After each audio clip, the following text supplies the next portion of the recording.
seated, and I welcome those watching by live stream, and I welcome all of you on this Baptism of Jesus Day and baptism at our own font. It seems, especially at the beginning of a new year, that we're always venturing in to new beginnings.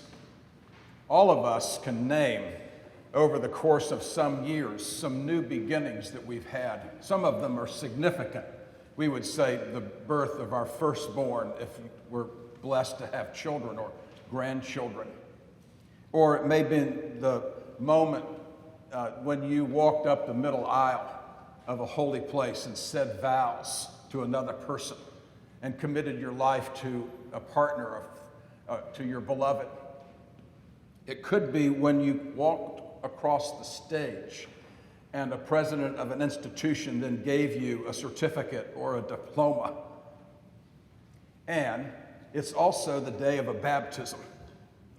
In any of those new beginnings and more, there seems to be a moment of truth when we sort of have that moment or that hour or that day when we say, that was the moment. That was the day when things really turned, when there was a transformation of some type. There is such a moment when we baptize Sienna Amelia and Paige Francis in a minute. There will be a moment when we will mark them on their forehead. It's the christening. We'll say, you're marked as Christ's own forever. That's a moment of truth. The truth of God's love to claim these two in a new beginning, the Christian life. And as we're engaged in those new beginnings, it seems that at that moment, or in those moments, that the rest of our life's moments change. They shift. Our life is not the same anymore, in other words.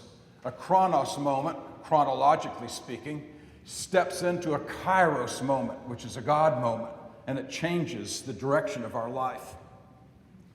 In baptism, of course, we talk about that change by way of cleansing, making us new.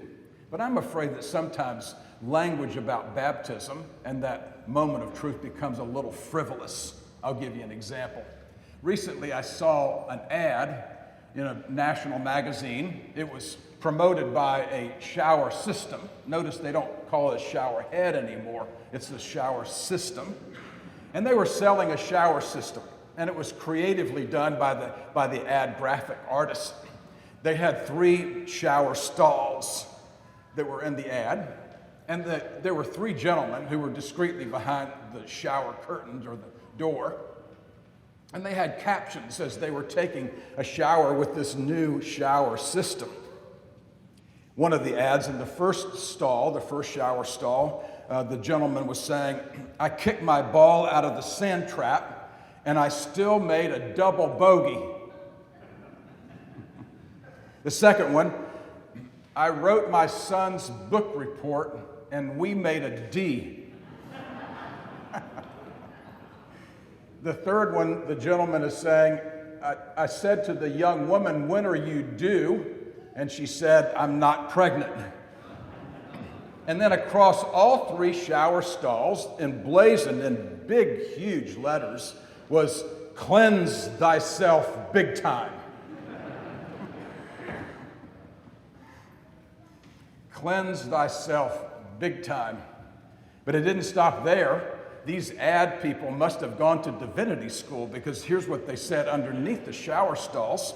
Seems nowadays you don't even have to break a sweat to feel filthy all over. Thank goodness there's a shower system that can reach all the deep down dirt other showers can't even touch.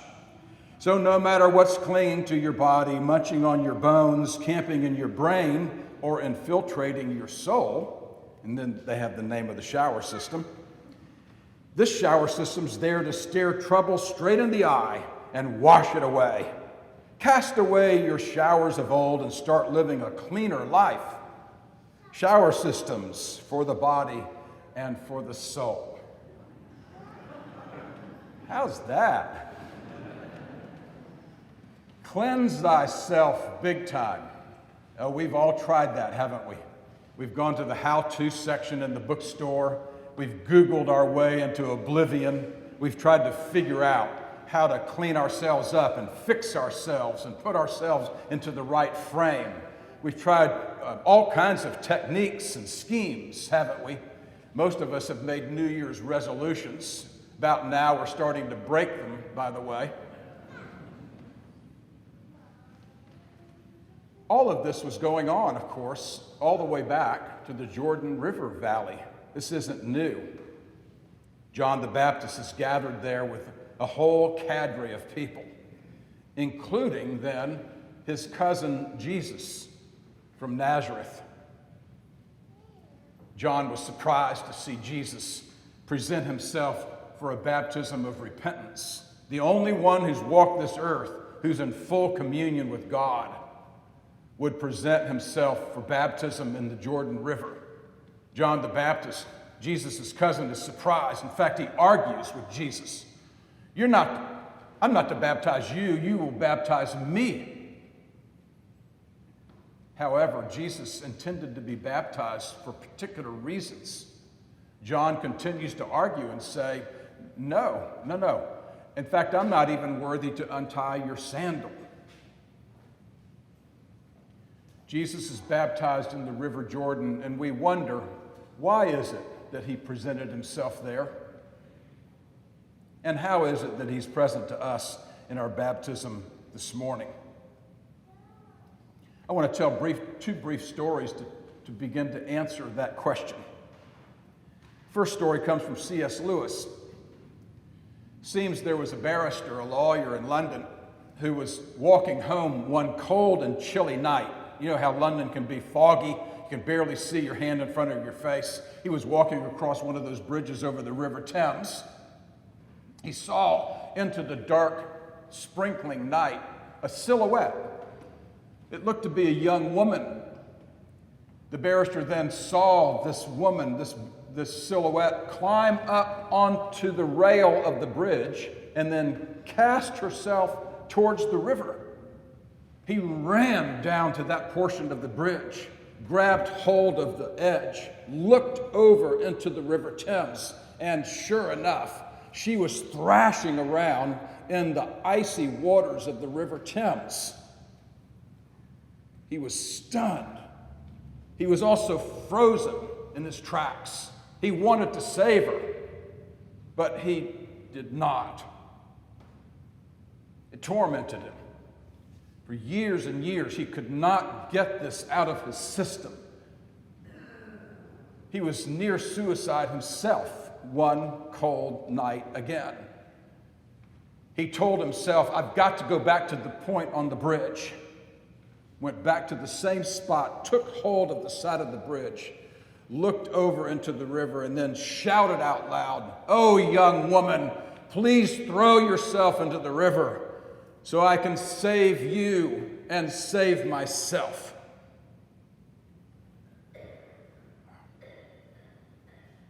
We believe in a God who doesn't stand high above us on a bridge or on the riverbank shouting out commandments. We believe in a God who jumps into the water with us, who swims around in the murky deep in the icy waters that we all can find ourselves. God help us, we don't want these two children to have challenges, but we know better, don't we? They're going to face their own life challenges. And you and I know that as well. We believe in a God who doesn't stay distant, but involves God's bounty in our lives every single day. That leads me to the second story. That story comes from 1982. In the late 70s, I went to seminary in Alexandria, Virginia, which is just across the river from the district. The main bridge that takes us from Alexandria into the district is the 14th Street Bridge. I did my seminary training at a parish in Washington, D.C., and I drove across that bridge 4 or 5 times a week, back and forth over the 14th Street Bridge, over and back, over and back. 2 years after I left and graduated, in January to be exact, on the 13th, tomorrow, 40 years ago, An American, Air Florida flight, number 90, took off from National Airport. It was a frosty, snowy morning. That plane never got altitude. As it ascended, it began to descend and then scraped across the 14th Street Bridge and plunged into the icy waters of the Potomac. It was a horrific scene that all of us saw on national television, because by the time this plane was floating on the water, there were already emergency units on both sides of the riverbank, and there were emergency helicopters hovering over the Air Florida plane. One of the doors was cast open by the emergency system when it hit the water. And then on national television, we saw one head come out swimming in the water. Couldn't tell anything about it. There was a helicopter that was dropping a lifeline down with one of those round saving tubes. Hit the water. This one head took hold of that lifeline, and then, quite by surprise, then passed that lifeline on to another person who had come out of the plane, who was also swimming in the icy water. They lifted that person up to life and safety. The line came back down again. That same bobblehead passed that line on to another person, and another person, and another one, and another one. Passing that lifeline lovingly and carefully over to another person to be lifted to life and to safety. Then that Air Florida plane began to sink into the water, and so did that person. Then we didn't see him again. We know later, many weeks later, his name was Arlen Williams. He's a bald-headed, 46-year-old, single divorced bank examiner from Atlanta, Georgia. He was the one who was bobbing up and down in the Potomac, handing the lifeline on to other people so that they would live and have safety.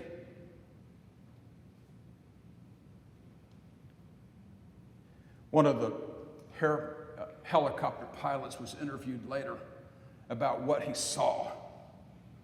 He started weeping. He said, "I've never in my life seen anything like it." That person, who we don't know, just kept passing the lifeline. Let me ask you this morning, who passed a lifeline to you as you were coming along? When you were swimming around in some icy water, when you thought you lost some bearings? Who came along and jumped into the murky deep with you when you had lost your way, when you were having a setback, when some challenge was beginning to hurt you and cripple you, when you lost someone or something and some person or some group came around you? They gave you a lifeline. She or he cast you a lifeline. Who was it that passed you a lifeline? And let me ask you, for whom are you and I passing lifelines? When we do, we come very close to the heart of the one who presented himself in baptism at the River Jordan. In Isaiah's text this morning, and this whole section of Isaiah, it talks about the coming Messiah. The expected Messiah would be a suffering servant. The suffering servant then would offer oneself for the sake of all, for everyone, would be a lifeline, would give and give and give.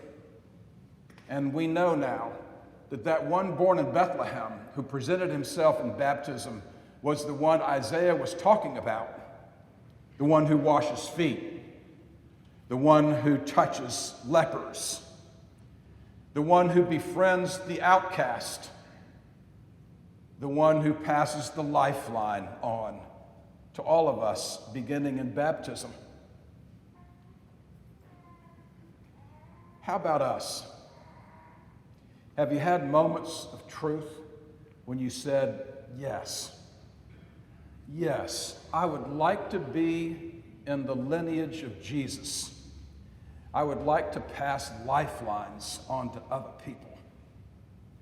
It begins this morning for two wonderful little babies when they'll have a moment of truth when we say, you are marked as Christ's own forever. And what are we signifying? That you and I would follow in the way of Jesus of Nazareth. After he was baptized, you'll remember there was a voice that said, "This is my beloved Son, in whom I am well pleased." Could it be that when you and I follow in that way and we pass lifelines to others, that you and I might quietly hear that voice come to us and say, "This is my beloved child, in whom I am well pleased." Amen.